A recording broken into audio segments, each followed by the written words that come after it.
जय श्री कृष्ण बच्चों, कक्षा 4th में आपका फिर से स्वागत है। कक्षा 4th में हम आज पाठ संख्या 9 के प्रश्नों के बारे में अध्ययन करेंगे। प्रश्न 12 तक हमने कल के वीडियो में अध्ययन कर लिया था, तो आज हम 13 से आगे के प्रश्नों के बारे में अध्ययन करेंगे। पाठ है हमारा पानी रे अजब तेरी कहानी। ठीक है, तो प्रश्न संख्या 13 क्या कह रहा है, आइए देखते हैं कि सर्दी में कपड़े देर से क्यों सूखते हैं। प्रश्न 13 क्या है बच्चों कि सर्दी में कपड़े देर से क्यों सूखते हैं। तो उत्तर होगा कि सर्दी में सूर्य की किरणें तिरछी होने के कारण उनमें गर्मी कम होती है। किसमें? जो सूरज की किरणें होती हैं वो तिरछी होती है।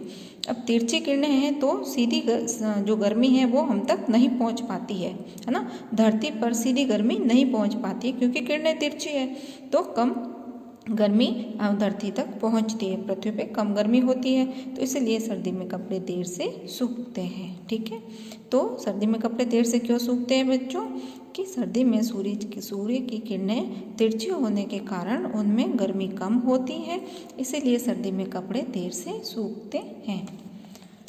फिर अगला प्रश्न है प्रश्न संख्या 14 कि जब कपड़े सूख जाते हैं तो पानी कहाँ चला जाता है। अब आपने कभी सोचा है बच्चों कि जब कपड़े सूख जाते हैं है ना, तो वो पानी कहाँ चला जाता है? गायब हो जाता है। कैसे गायब होता है? तो उत्तर देखिए कि जब कपड़े सूख जाते हैं तो कपड़ों का पानी वाष्प बनकर वायुमंडल में चला जाता है। कहाँ चला जाता है पानी? वायुमंडल में। कैसे? वाष्प बन के। वाष्प मतलब भाप बन के। अब भाप कैसे बनी?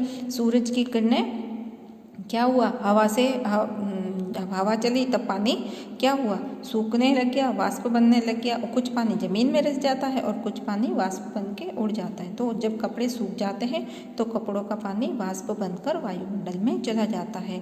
अब भाप कैसे बनती है, वाष्प कैसे बनती है? सूरज की जो किरणें होती हैं वो कपड़ों पे जब गिरती हैं तो कपड़ों के पानी में क्या होता है, गर्मी होती है ना, गर्म होता है पानी कपड़ों का, और वो पानी भाप बन के उड़ जाता है, तो इसीलिए कपड़े जल्दी सूख जाते हैं। फिर प्रश्न संख्या 15 है कि पानी किनारे से ऊपर क्यों उठता गया, बिखरा क्यों नहीं। प्रश्न 15 क्या है बच्चों कि पानी किनारे से ऊपर क्यों उठता गया, बिखरा क्यों नहीं। तो उत्तर होगा कि पानी की ऊपरी सतह रबड़ की तनी हुई झिल्ली की तरह तनी हुई होती है ना। कैसे?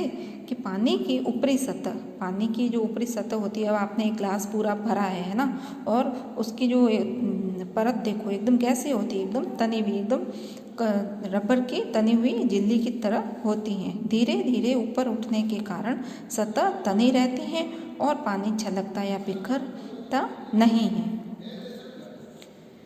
फिर प्रश्न संख्या है 16 कि कुकर की सीटी और भगोने का ढक्कन थोड़ा ऊपर क्यों उठ गया। अब देखो बच्चों, कुकर की सीटी और भगोने का ढक्कन थोड़ा ऊपर क्यों उठ गया।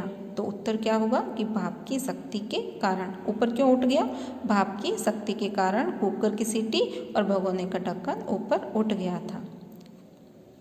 हम कुकर में सीटी दिलाते हैं ना, किसी भी चीज़ को ढक्कन अगर हमने टाइट बंद कर रखा है तो सीटी बजेगी और एकदम प्रेशर से सीटी लगती है, तो वो क्या होता है, भाप में जो शक्ति होती है वो सीटी को ऊपर की ओर धकेलती है। और भगोने का ढक्कन हमने गर्म पानी चढ़ा दिया, कुछ भी करा, तो पानी जैसे जैसे गर्म होगा तो पानी क्या होगा, भाप बनेगा, है ना। भाप बन के भाप क्या होता है, प्रेशर देता है, ढक्कन को धकेलता है ताकि वो थोड़ा ऊपर उठ जाता है।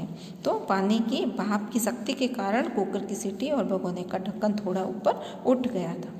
फिर प्रश्न संख्या 17 है कि पानी के कोई 3 गुण बताओ। प्रश्न 17 क्या है कि पानी के कोई 3 गुण बताओ। तो हमने पाठ में पढ़ा था कि पानी रंगहीन है, पानी गंधहीन है और बहते पानी तथा जल वाष्प में शक्ति होती है। कौन कौन से 3 हो गए पानी के गुण? पानी रंगहीन होता है, एक तो ये गुण हो गया, और दूसरा क्या है, गंधहीन। रंगहीन मतलब बिना रंग का पानी होता है, कोई रंग नहीं होता है पानी का खुद का। फिर पानी गंधहीन होता है, गंधहीन मतलब ना पानी का कोई स्वाद होता है और ना ही कोई सुगंध होती है। और बहते पानी, बहता पानी मतलब नदियों में, समुद्र में जो पानी बहता रहता है। और जल वाष्प मतलब जो भाप होती है उसमें शक्ति होती है। अब शक्ति होती है जब भी तो कुकर की सीटी ऊपर की ओर उठती है, भगोने का ढक्कन ऊपर की ओर उठता है ना। और बहता पानी, अब जैसे बाढ़ वगैरह आती है तो पानी क्या घर के घर, पेड़ के ज़मीन से इतने जो जड़े के जड़े निकाल देता है पानी, इतनी पानी में ताकत होती है। तो 3 गुण कौन कौन से हो गए? पानी रंगहीन है, पानी गंधहीन है और बहते पानी तथा जल वाष्प में शक्ति होती है। फिर अगला प्रश्न है प्रश्न संख्या 18। अगर कपड़ों को जल्दी सुखाना है तो क्या क्या करोगे? प्रश्न संख्या 18 क्या हो जाएगा बच्चों कि अगर कपड़ों को जल्दी सुखाना है तो क्या क्या करोगे? तो उत्तर क्या होगा कि अगर कपड़ों को जल्दी सुखाना है तो उन्हें छत पर रस्सी पर धूप में फैलाकर सुखाएंगे तथा एक तरफ से सूखने के बाद उन्हें पलटकर दोबारा सुखाएंगे, है ना।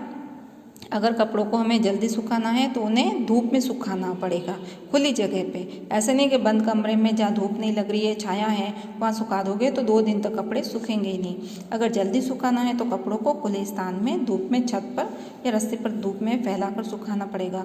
और ऐसा नहीं कि 4 तय करके सुखा दिया, तो कपड़े को जितना फैला कर सुखाएंगे उतना कपड़ा जल्दी सूखेगा, क्योंकि उसमें हवा भी लगती रहेगी और सूर्य की किरणें भी आएगी। और एक तरफ से जब सूख जाए तो तब थोड़ी देर बाद दूसरी तरफ से पलट के सुखाएंगे तो कपड़ा जल्दी सूखेगा। फिर प्रश्न संख्या 19 है कि पानी की भाप में शक्ति है। हमने अभी ऊपर वाले प्रश्न में पढ़ा कि पानी की भाप में शक्ति है, इसका क्या उपयोग किया जा सकता है। अब पानी की भाप में जो शक्ति होती है उसका हम उपयोग कैसे ले सकते हैं? तो पानी की भाप की शक्ति से खाना पकाया जाता है, सब्जियां उबाली जा सकती हैं आदि, है ना। पानी की भाप से क्या, देखो कुकर में सीटी लग रही है, भाप से क्या हो रहा है, खाना पक रहा है और सब्जियां उबाली जा सकती है, अच्छे से पकाई जा सकती है।